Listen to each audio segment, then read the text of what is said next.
बिस्मिल्लाहिर्रहमानिर्रहीम रब्बिश्रह ली सदरी व यस्सिर ली अमरी वहलुल उक़दतम मिन लिसानी यफ़क़हू क़ौली। अस्सलामु अलैकुम डियर स्टूडेंट्स, माई सेल्फ एडी शेख।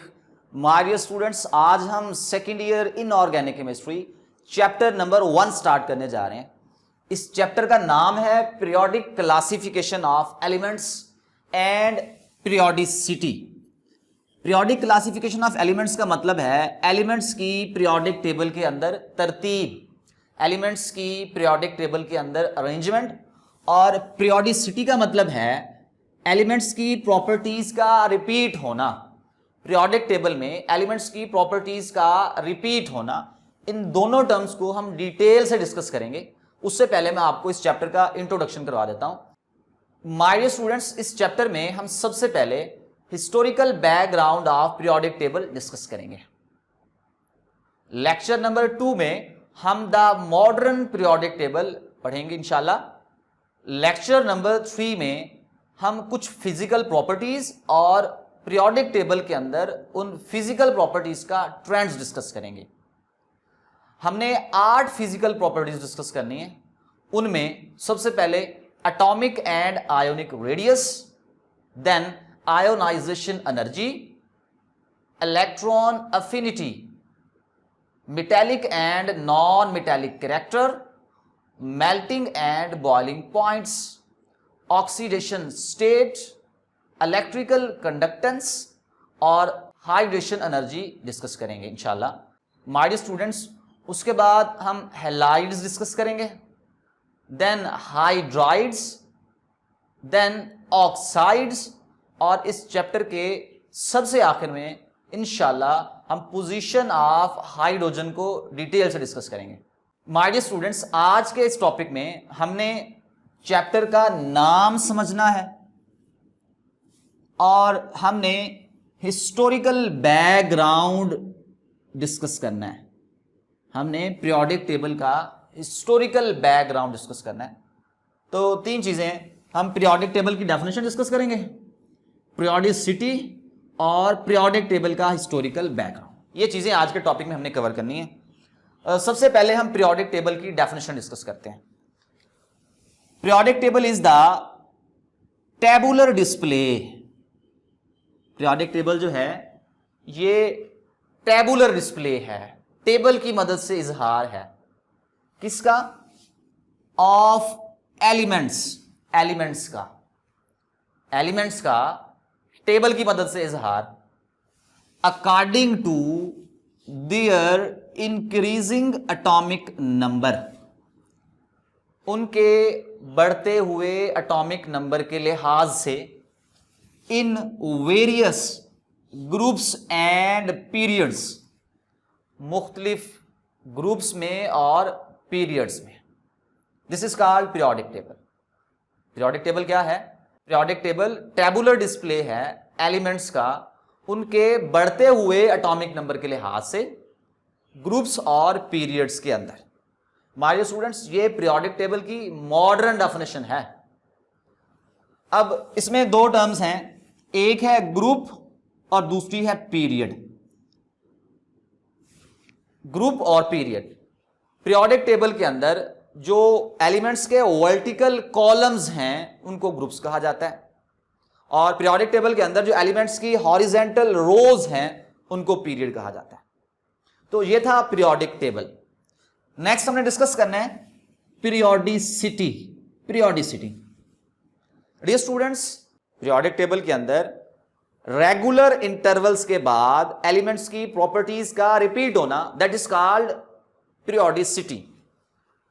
द रेपिटिशन, दोहराओ, रिपीट होना, ऑफ प्रॉपर्टीज ऑफ एलिमेंट्स की प्रॉपर्टीज का आफ्टर रेगुलर इंटरवल्स के बाद, बराबर वक्फों के बाद, इज कॉल्ड पीरियोडिसिटी।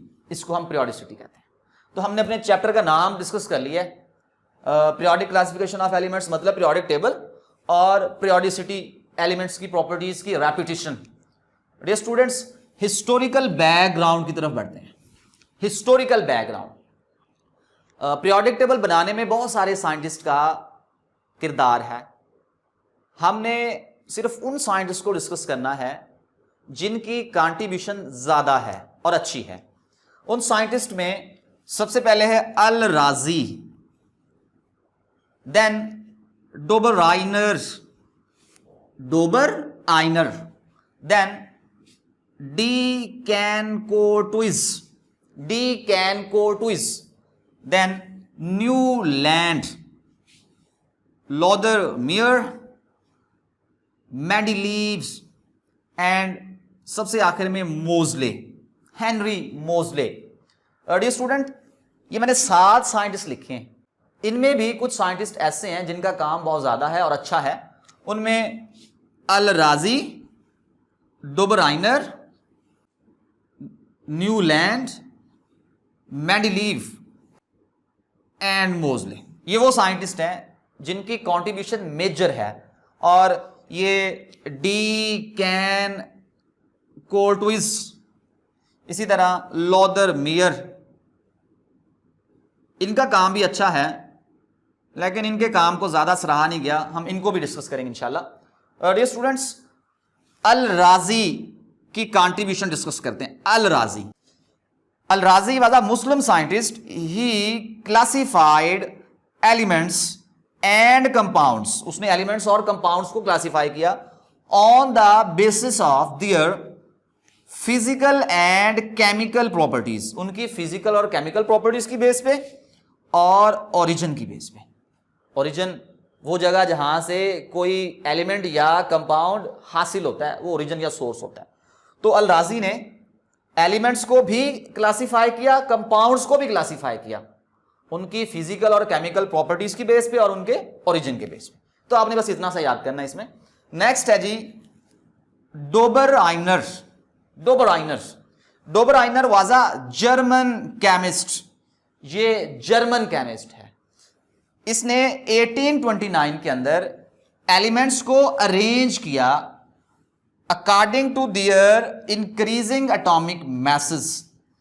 डोबराइनर पहला ऐसा साइंटिस्ट था जिसने एलिमेंट्स को उनके एटॉमिक मैसेस के लिहाज से अरेंज किया। और दूसरी चीज, इसने एलिमेंट्स की प्रॉपर्टीज को भी मद्देनजर रखा। डोबराइनर ने एलिमेंट्स की फिजिकल और केमिकल प्रॉपर्टीज और उनके एटॉमिक मास के लिहाज से उनको अरेंज कर दिया।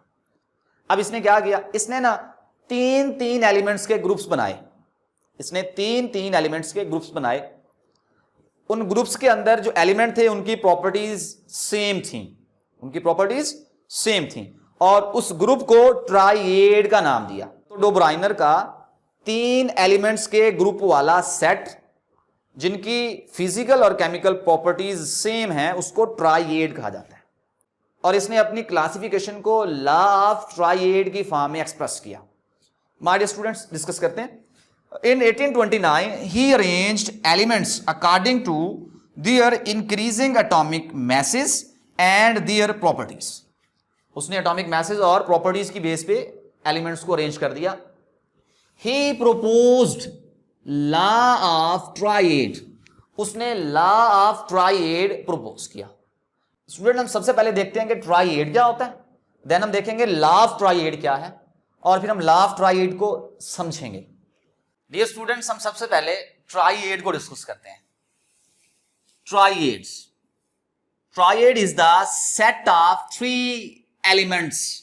ट्राइएड जो है ये 3 एलिमेंट का सेट है, ग्रुप है, having similar physical and chemical properties. इनकी फिजिकल और केमिकल प्रॉपर्टीज सिमिलर होती है, तो ये ट्राइएड है।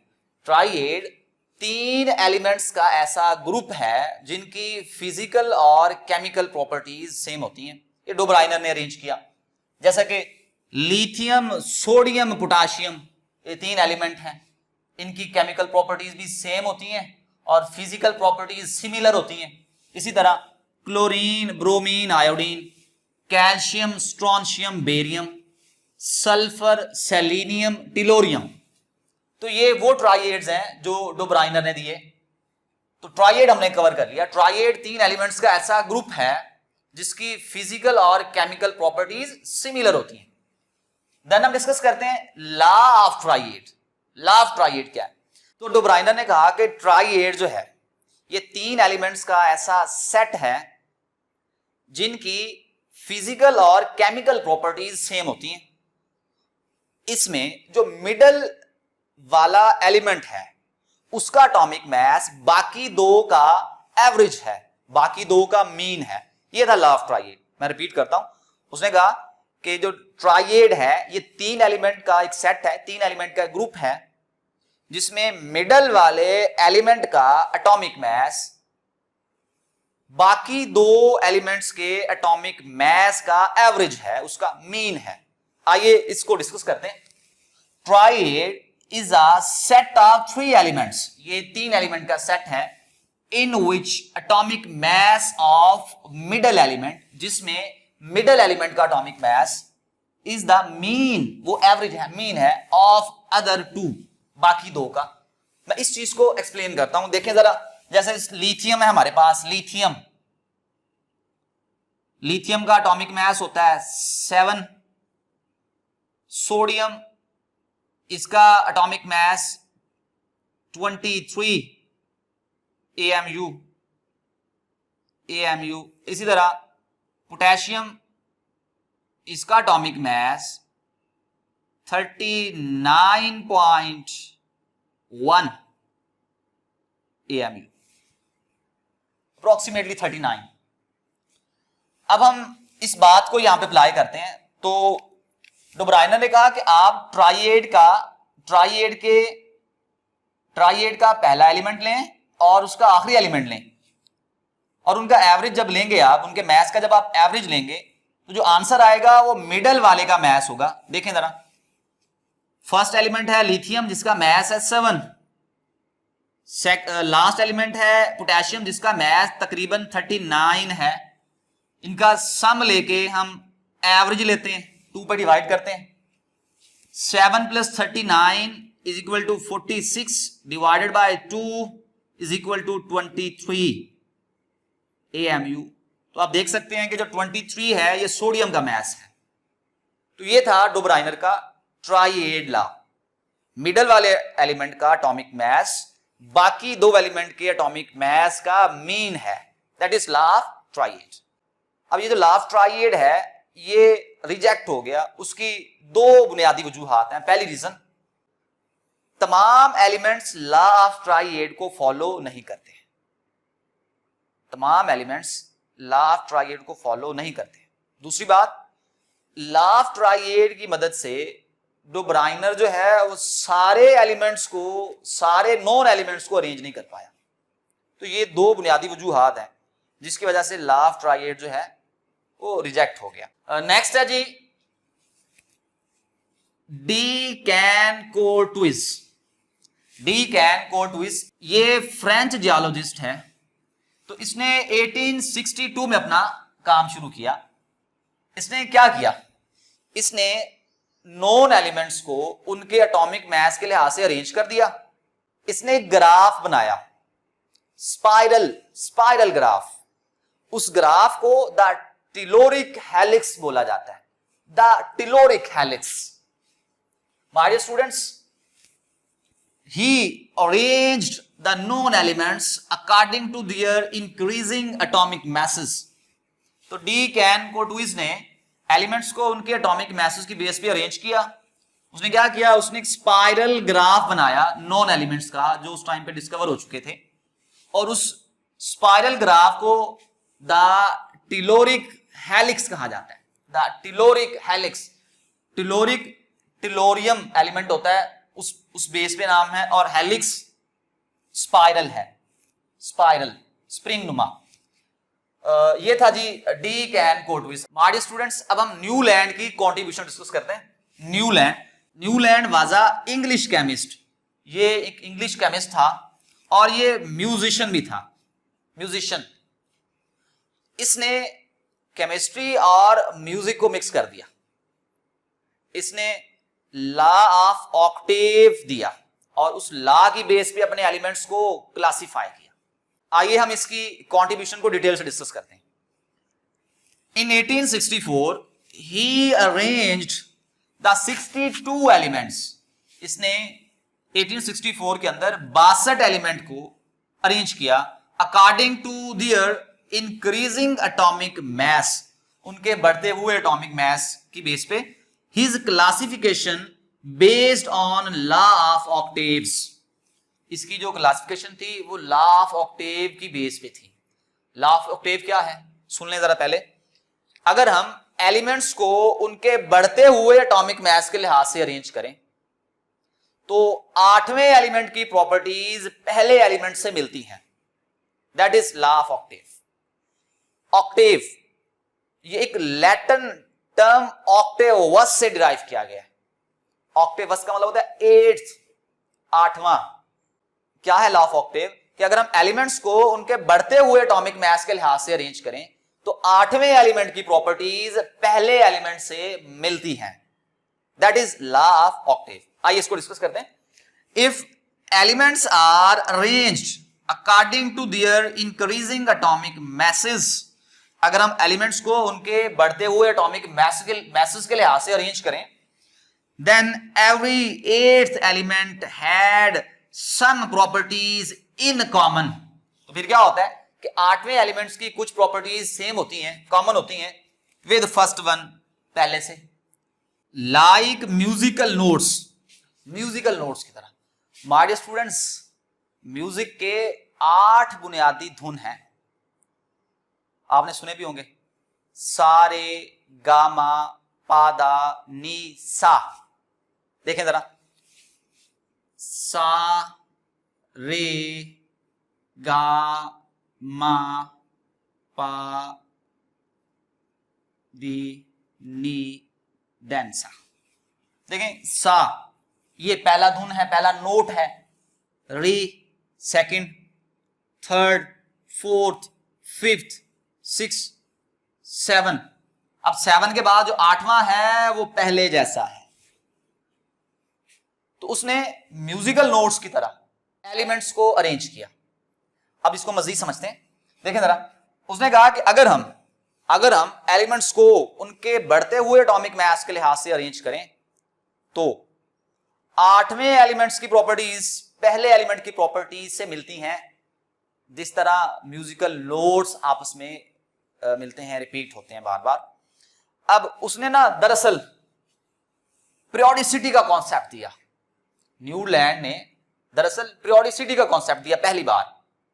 उसने कहा प्रॉपर्टीज रिपीट होती हैं, प्रॉपर्टीज की रेपिटेशन को हम कह चुके हैं, प्रॉपर्टीज की रेपिटेशन पीरियोडिसिटी कहलाती है। तो न्यूलैंड ने पहली बार पीरियोडिसिटी का कॉन्सेप्ट दिया।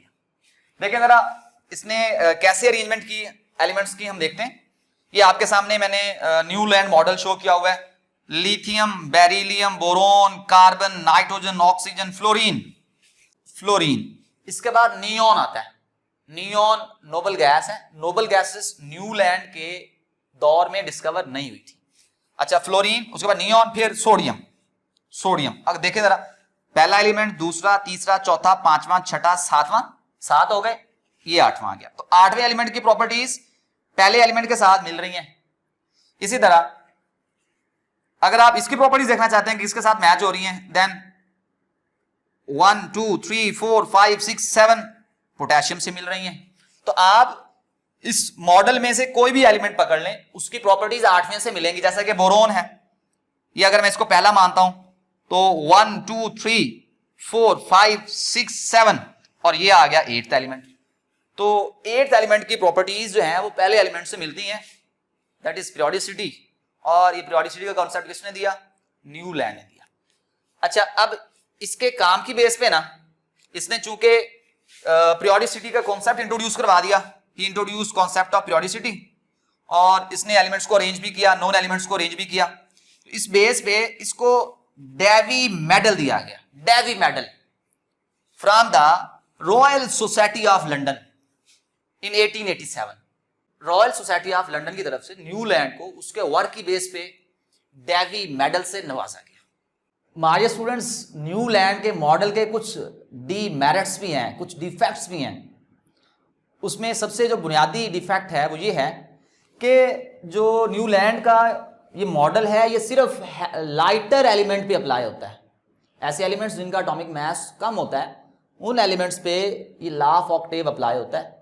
Heavier elements law of Octave को फॉलो नहीं करते। और दूसरा इसका डिफेक्ट, जब बाद में नोबल गैसेस और दूसरे एलिमेंट्स डिस्कवर हुए तो फिर ये लॉ ऑफ ऑक्टेव जो है ये वैसे गलत हो गया, क्योंकि फ्लोरीन के बाद नियॉन आया तो अब ये सोडियम नोवा एलिमेंट बन रहा है, तो लॉ ऑफ ऑक्टेव जो है वो गलत हो गया। डियर स्टूडेंट्स, अब हम डिस्कस करते हैं मेंडलीव्स कॉन्ट्रीब्यूशन, और इसी के साथ मैं आपको लॉदर मेयर कॉन्ट्रीब्यूशन डिस्कस करवाऊंगा। मेंडलीव्स और लॉदर मेयर इन दोनों ने इकट्ठे काम शुरू किया। इनका काम तकरीबन एक जैसा था, लेकिन मेंडलीव के काम को ज़्यादा सराहा गया क्योंकि इसका काम ज़्यादा यूजफुल था और ज़्यादा अंडरस्टैंडेबल था। आइए डिस्कस करते हैं कि इन्होंने काम किस वे से किया। Mendeleevs was a Russian chemist, ये रशियन केमिस्ट है, रूस का रहने वाला है। और Lothar Meyer was a German chemist, Lothar Meyer जो है ये जर्मन केमिस्ट है। अब मैं आपको पहले सिंपली बताता हूं कि मेंडलीव ने और लॉदर मेयर ने क्या काम किया। मेंडलीव ने नॉन एलिमेंट्स को उनके एटॉमिक मास के लिहाज से अरेंज कर दिया और कहा कि एलिमेंट्स की प्रॉपर्टीज रेगुलर इंटरवल के बाद रिपीट होती हैं। मैं रिपीट कर रहा हूं, मेंडलीव ने एलिमेंट्स को उनके एटॉमिक मास के लिहाज से अरेंज कर दिया और कहा कि एलिमेंट्स की प्रॉपर्टीज रेगुलर इंटरवल के बाद रिपीट होती हैं। न्यूलैंड ने कहा था 8वें एलिमेंट के बाद रिपीट होती हैं, इसने 8वें का जिक्र नहीं किया, इसने जनरल टर्म बोली रेगुलर इंटरवल, तो ये इसने काम किया। लॉदर मेयर ने भी यही काम किया, उसने भी एलिमेंट्स को एटॉमिक मास के लिहाज से ही अरेंज किया और यही कहा कि एलिमेंट्स की प्रॉपर्टीज रिपीट होती हैं। अब इसने केमिकल प्रॉपर्टीज पे फोकस किया, इसने कहा केमिकल प्रॉपर्टीज रिपीट होती हैं, उसने कहा फिजिकल प्रॉपर्टीज रिपीट होती हैं। तो ये इनमें पहला डिफरेंस है। दूसरा, मेंडलीव ने टेबल दिया, इसने एलिमेंट्स को टेबल में अरेंज किया, इसने ग्रुप्स बनाए, वर्टिकल कॉलम्स बनाए, पीरियड्स बनाए। लेकिन लॉदर मेयर ने ग्राफिकल एक्सप्लेनेशन दी, उसने ग्राफ बनाया, ग्राफ में फिर पीक्स बनाई। पीक्स ये देखिए मैंने बनाया हुआ है, इसने ग्राफिकल डिस्प्ले दिया, इसने ग्राफ बनाया और ग्राफ के पीक्स पे एलिमेंट्स हैं, मिडल में एलिमेंट्स हैं और लोअर साइड पे एलिमेंट्स हैं। तो इसका वर्क ग्राफिकल था और इसका टेबुलर था। अब इसका वर्क मोर कॉम्प्लेक्स था, थोड़ा सा पेचीदा था, और इसका जो काम था वो अंडरस्टैंडेबल था। और दूसरी बात कि मेंडलीव ने अपना काम जल्दी जल्दी करके उसको पब्लिश कर दिया और उसने जल्दी पब्लिश नहीं किया, तो इसके काम को ज्यादा सराहा गया, उसका काम वहीं पे रुक गया। तो हमने मेंडलीव का वर्क डिटेल से डिस्कस करना है। मैंने आपको लॉदर मेयर का डिस्कस करवा दिया, रिपीट कर देता हूं मैं। लॉदर मेयर ने ग्राफिकल डिस्प्ले दिया था एलिमेंट्स का, उसने एलिमेंट्स के एटॉमिक मास और उनके वॉल्यूम का ग्राफ बनाया और कहा, इसमें डिटेल है लेकिन मैं आपको सिंपल बता रहा हूं। इसने कहा कि वो एलिमेंट्स जिनकी ग्राफ के अंदर पोजीशन सेम होती है उनकी फिजिकल प्रॉपर्टीज सिमिलर होती हैं। इसमें और भी पॉइंट्स थे लेकिन इसे हम डिटेल से डिस्कस नहीं करेंगे। डियर स्टूडेंट्स, मेंडलीव की तरफ आते हैं। Mendeleev in 1871 he arranged all the known element according to their increasing atomic mass, उनके एटॉमिक मैसेज के लिहाज से एलिमेंट्स को अरेंज किया इन various groups and periods, groups और पीरियड्स के अंदर। इसका डिस्प्ले टेबुलर था, इसने ग्रुप्स और पीरियड्स बनाए, इसका वर्क मोर यूजफुल और अंडरस्टैंडेबल था। अब यहां पे ना इंपॉर्टेंट शॉर्ट क्वेश्चन आ गया। मेंडलीव ने अपना जो काम किया वो एक लॉ की बेस पे किया, उस लॉ को कहा जाता है मेंडलीव पीरियोडिक लॉ या फिर old periodic law. Periodic table का पुराना लॉ या फिर Mendeleev periodic law. Mendeleev periodic law क्या है हम डिस्कस कर चुके हैं कि अगर हम एलिमेंट्स को उनके एटॉमिक मास के लिहाज से अरेंज करें तो रेगुलर इंटरवल के बाद उनकी प्रॉपर्टीज रिपीट होती हैं। That is Mendeleev periodic law या फिर ओल्ड पीरियोडिक लॉ।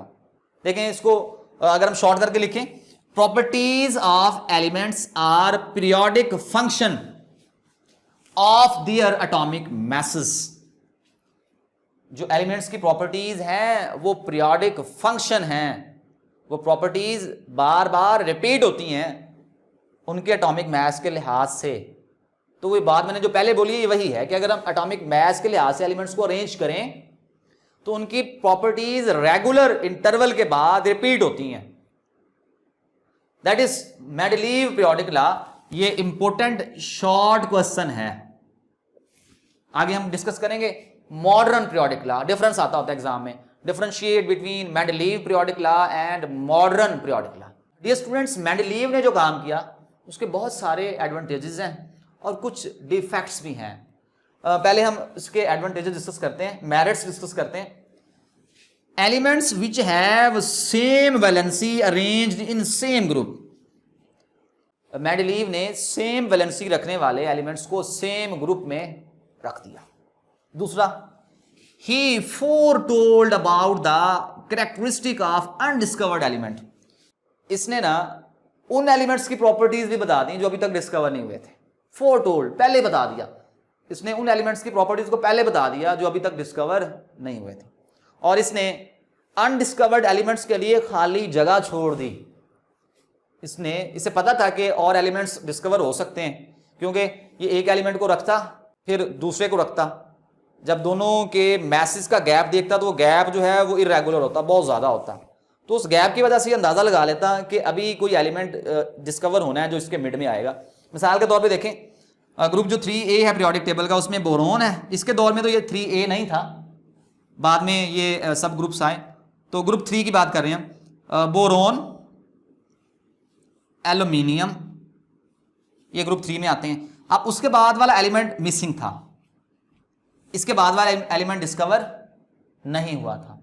अब इसने क्या कहा, उसने ना उस एलिमेंट की जगह लिख दिया इक्का एल्यूमिनियम। एल्यूमिनियम के बाद इक्का एल्यूमिनियम। इक्का संस्कृत प्रीफिक्स है जो अनडिस्कवर्ड एलिमेंट के लिए यूज की जाती है। मैं रिपीट कर रहा हूं, इक्का जो है ये संस्कृत प्रीफिक्स है। प्रीफिक्स जो किसी लफ्ज से पहले आता होता है। इक्का संस्कृत प्रीफिक्स है जो हम अनडिस्कवर्ड एलिमेंट के लिए यूज करते हैं। इसका मतलब क्या होता है इक्का का? इक्का वन आफ्टर, एक बाद। देखें, एल्यूमिनियम के एक बाद। अब जब बाद में एल्यूमिनियम के बाद जब मजीद रिसर्च हुई तो जो एलिमेंट डिस्कवर हुआ वो था gallium.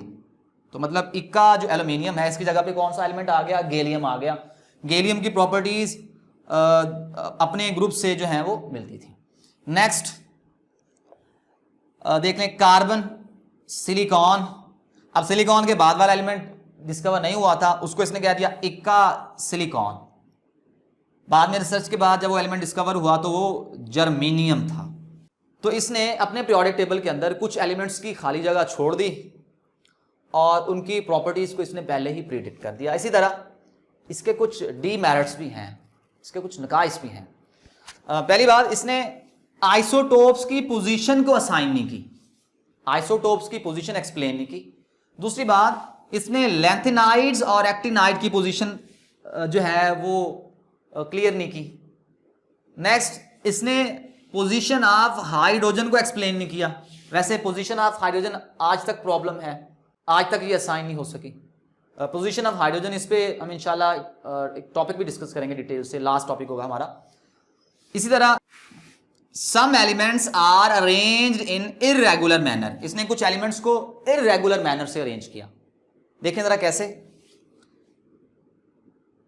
Cobalt nickel, cobalt nickel.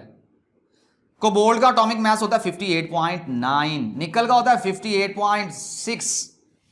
अब इसने तो एटॉमिक मास के लिहाज से अरेंज किया था ना, तो इसको ये करना चाहिए था कि जिसका एटॉमिक मास कम था वो पहले रखता, 58.6 वाला पहले रखता और 58.9 वाला बाद में रखता।